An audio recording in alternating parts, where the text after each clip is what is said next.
ملی ڈائجسٹ میں آپ کا استقبال ہے، میں مبارک عمری۔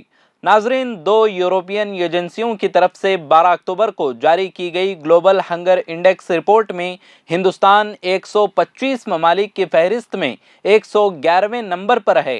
ہندوستان گزشتہ سال کے مقابلے میں مزید 4 رینک نیچے آیا ہے۔ ہندوستان سے نیچے کی رینکنگ والے ممالک میں تیمور لیستے، موزمبیق، ہیتی، کانگو، یمن، مڈغاسکر، سنٹرل افریقہ، سوڈان اور صومالیہ جیسے ممالک شامل ہیں۔ یہ تمام ممالک جن سے بمشکل ہی ہندوستان کی کارکردگی بہتر رہی ہے، ہندوستان کے مقابلے میں بہت چھوٹی معیشتیں ہیں۔ ان ممالک کے علاوہ جن ممالک کا جائزہ لیا گیا اس کے نتائج ہندوستان سے بہتر تھے۔ ہندوستان ان 40 ممالک کے گروپ میں ہے جہاں عالمی سطح پر گلوبل ہنگر کے پیمانے کو شدید قرار دیا گیا ہے۔ آئرلینڈ اور جرمنی کی دو NGOs کنسرن ورلڈ وائڈ اور ورلڈ ہنگر ہیلپ نے یہ رپورٹ جاری کی ہے۔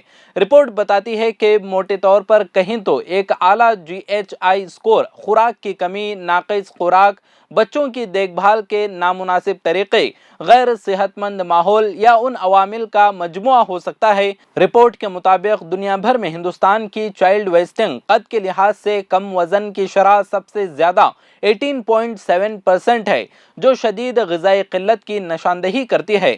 در حقیقت ویسٹنگ کو بچوں کی ہر قسم کی غذائی قلت کی بدترین شکل اور اشارہ سمجھا جاتا ہے۔ اگر کسی ملک میں 15% سے زیادہ بچے قد کے لحاظ سے کم وزن والے ہیں تو اسے رپورٹ میں انتہائی اعلیٰ سطح کی تشویش کے طور پر نشان کیا گیا ہے۔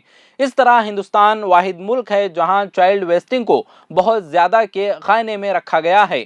غور طلب ہے کہ 15 سے 24 سال کی کم عمر کی خواتین میں خون کی کمی اینیمیا کے پھیلاؤ کو ملک کے لیے ایک بڑا مسئلہ قرار دیا گیا ہے۔ ملک میں 50% سے زیادہ خواتین اور نوعمر لڑکیاں خون کی کمی کا شکار ہیں، جو کہ دنیا بھر میں سب سے زیادہ میں سے ایک ہے۔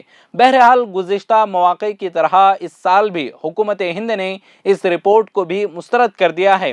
ایک بیان میں حکومت نے رپورٹ کی تیاری کے طریقہ کار کو ناقص قرار دیا ہے اور استعمال کیے گئے 4 پیرامیٹرز کے انتخاب پر تشویش کا اظہار کیا ہے۔ کم غذائیت سے متعلق یہ data state of food security and nutrition in the world سے لیا گیا ہے، جسے SOFI رپورٹ بھی کہا جاتا ہے۔ اسے اقوام متحدہ کے فوڈ اینڈ ایگریکلچر آرگنائزیشن، اقوام متحدہ کے بچوں کے فنڈ اور international fund for international development اور international fund for agriculture development نے تیار کیا ہے۔ حکومت ہند نے ایک غیر معمولی دعویٰ بھی کیا ہے۔ حکومت نے کہا کہ اس بات کا شاید ہی کوئی ثبوت ہے کہ چوتھا پوائنٹ یعنی بچوں کی شرح اموات بھوک کا نتیجہ ہے، لیکن اس کے علاوہ بھی بہت سے شواہد موجود ہیں جو یہ ظاہر کرتے ہیں کہ بھوک کئی طریقوں سے بچوں کی موت کا سبب بنتی ہے۔ GHI رپورٹ غذائیت کے شعبے میں ہندوستان کی خراب کارکردگی کی طرف اشارہ کرتی ہے۔